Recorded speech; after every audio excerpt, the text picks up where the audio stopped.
Hello everyone, this is Hitesh Mhatre, HOD, Computer Engineering Department of Pravin Patil College of Diploma Engineering and Technology. Today, we are going to learn about the second part of the database system concept. Now, what are the learning objectives of this video? Data abstraction, levels of abstraction, advantages of DBMS, instances and schemas, and data independence. So, we'll start with the data abstraction. Abstraction means hiding the complexity of the data and showing the relevant information. Means the user of the system will not be able to see how the data is stored, what the data is stored, what are the processes has been done in the background. Only whatever the user requires, only that information will be shown. The major purpose of the database system is to provide the user with an abstract view of data, which means the system hides the certain details of how the data are stored and maintained. Developers hide the complexity from the users through several levels of abstraction to simplify users' interaction with the system. Now, this is required because there is no need for the user to understand what are the process, how it is done, or how the data is stored, what type of data is stored. The user is concerned with, okay, this is my requirement, and if I have some instructions to be given, this is the result what I should get. So developers hide this complexity and just give the simplified data what the user requires. Levels of abstraction. There are three levels of abstraction. At the lowest level, we have the physical level, which indicates how your data is stored. Then above that is the logical level that indicates what the data is stored.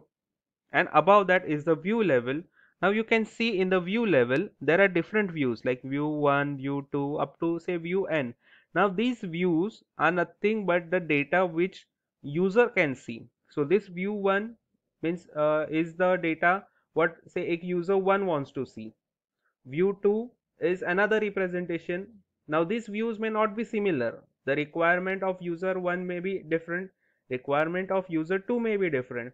So according to the requirement, this data is shown and that data is visible to the user.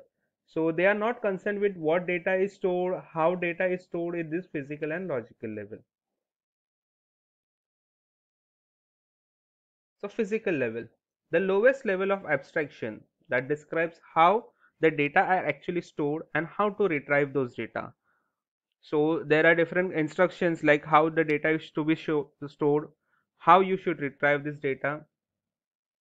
Then at the logical level, that is the next higher level of abstraction, describe what data is stored in database and what are the relationship among those data, means how these data are related to each other.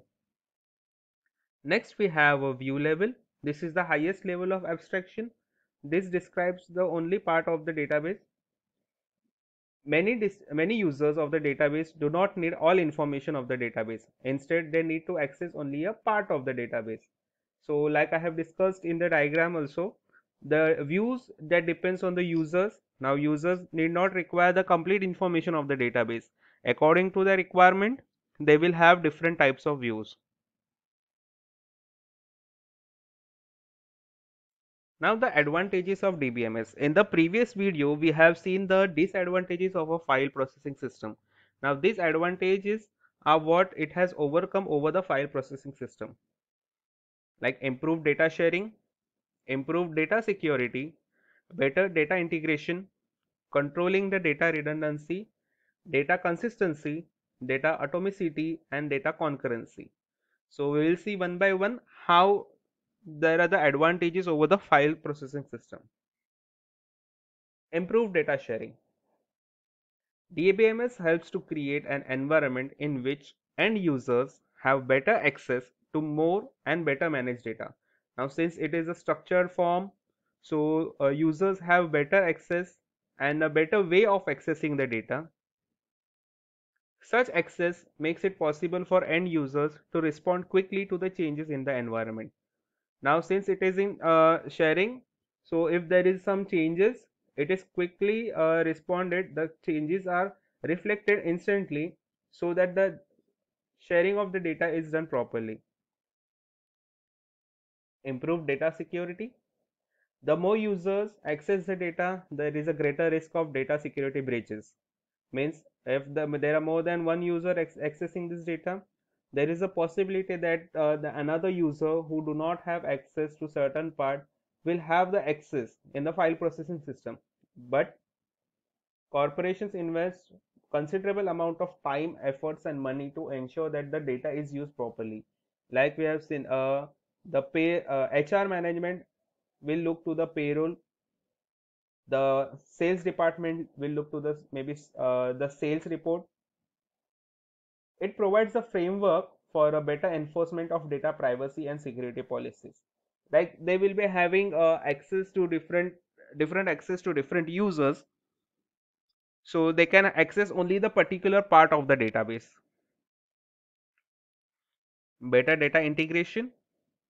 Wider access to the well-managed data promotes an integrated view of the organization operations and view a big picture. It becomes much easier to see how action in one segment of a company affects another. Now, since all the data is integrated together, all the departments of an organization, the database is stored at a single location. So there are relation between these tables.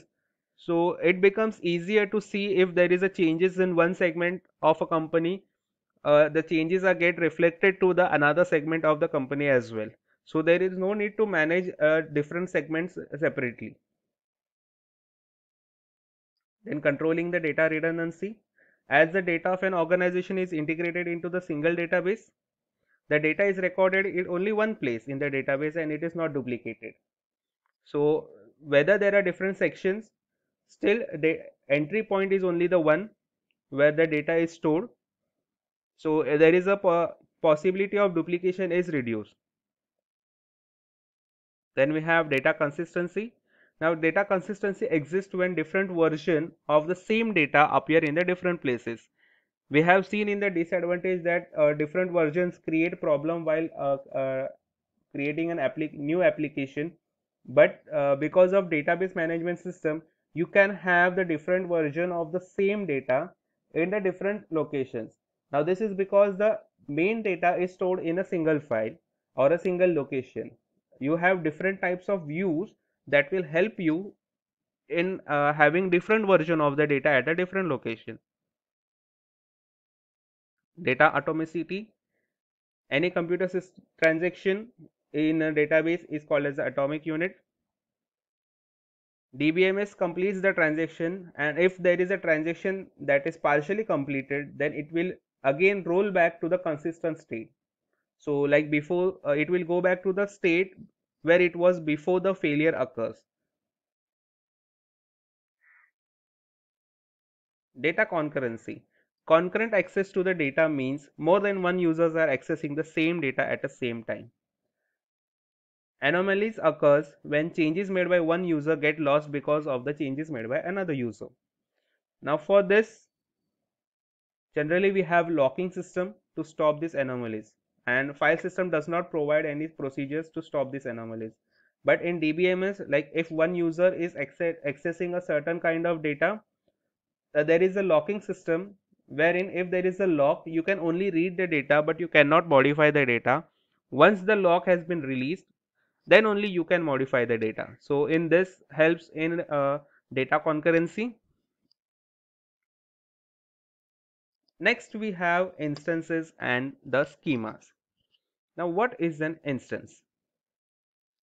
Instance, the value of a variable in a program at a time, corresponds to an instance of a database. Means it is nothing but a data stored in a database at a particular moment. What we can say as a in C programming, we have learned it a variable, right? So variable will have a certain value during the program execution. So the value at that particular time is called as an instance. So similarly, at a particular time, a database may have a certain record, a certain data to be stored. So that becomes an instance, so value of a variable in a program. Then is your schema. So what do you mean by schema? Schema is nothing but the overall design of the database is called as a schema. Means the structure, how you design a database. Okay, what are the parameters that you consider? What are the variables you consider? What are the type of variable you consider? Similar, when you consider say programming language, you declare a variable first, like say integer a. So this is nothing but your schema, because I am declaring a variable a that will store an integer value. So that becomes a schema, means I am designing my program for a particular variable. Once this value is assigned, like a is equal to 10, so at that moment that becomes an instance, but the design, the structure of this becomes the schema.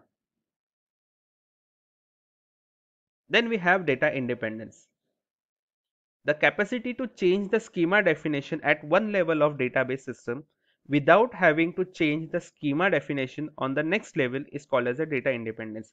Means we have seen three levels of abstraction. If any one level is changing its definition, is changing its structure without affecting the other levels, that is without affecting the next higher level, then it is called as a data independence. Means the data is not dependent on the different structures. Now basically we have two type of data independence: logical data independence and physical data independence. Now we'll see what is logical independence. Now it is the capacity to change the logical schema, that is the conceptual schema, without having to change the external schema or the application program. Means the design of your logical design is being changed without the change in application program.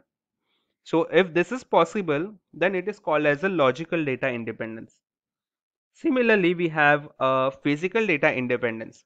Now it is the capacity to change the internal schema without having to change the logical schema or the external schema. The base, like how the data is stored, if this criteria is being changed without the need to change the logical level as well as at the physical level, then it is called as a physical data independence. I hope your concept has been clear. For more doubts, you can contact me at this details. Thank you.